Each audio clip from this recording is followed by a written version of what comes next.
2 বছর আগের এক রক্তাক্ত জুলাই। ছাত্র জনতার সেই অভ্যুত্থানে বদলে যায় দেশের চিত্র। আর সেই অভ্যুত্থানের স্মৃতি বুকে নিয়ে আজ খুলে গেল এক নতুন দরজা। উদ্বোধন করা হলো জুলাই গণ অভ্যুত্থান স্মৃতি জাদুঘর। জুলাইয়ের গল্প এখন আর শুধু বইয়ের পাতায় নয়, এখন তার দেয়ালে, ছবিতে আর প্রতিটি ইটে।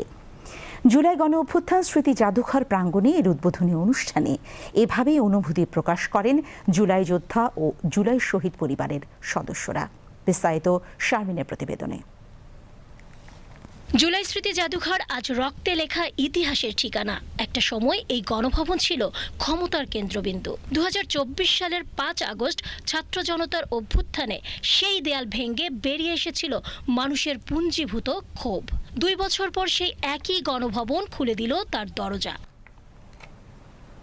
তবে এবার আর ক্ষমতার জন্য নয়, এবার জুলাই স্মৃতি ধরে রাখতে জুলাই গণ অভ্যুত্থান স্মৃতি জাদুঘরের উদ্বোধন হলো। উদ্বোধনী এই অনুষ্ঠানে জুলাই যোদ্ধারা বলেন, কষ্ট আর গর্বের মিলন এই জাদুঘর, যেখান থেকে মানুষ জানবে আত্মত্যাগের স্বীকৃতি।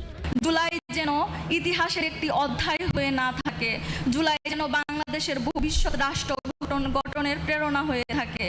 এই জাদুঘর শুধু একটি জাদুঘরই নয়, জুলাই চেতনাকে রাখা বলে অভিহিত করল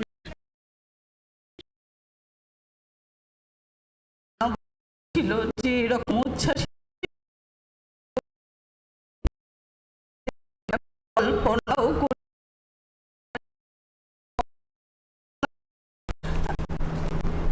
ওই ফ্যামিলি।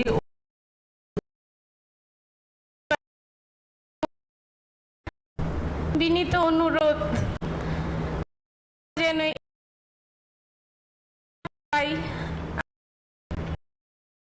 ভিকটিম পরিবারগুলোর জন্য যথাযথ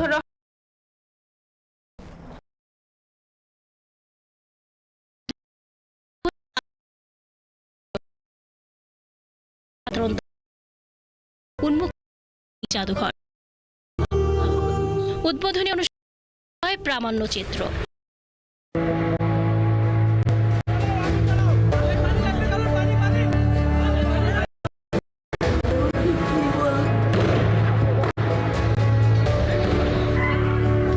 জুলাই যখন জেগে থাকে বুকে। এরপর মনোজ্ঞ সাংস্কৃতিক অনুষ্ঠান পরিবেশন করা হয়। জুলাই জাদুঘরের ভেতরে পা রাখলেই যে কেউ ফিরে যাবে সেই উত্তাল দিনগুলোতে। গণভবনের দেয়ালে এখন আর ক্ষমতার গল্প নেই, আছে ত্যাগের গল্প, আছে রক্তে লেখা বিজয়ের গল্প।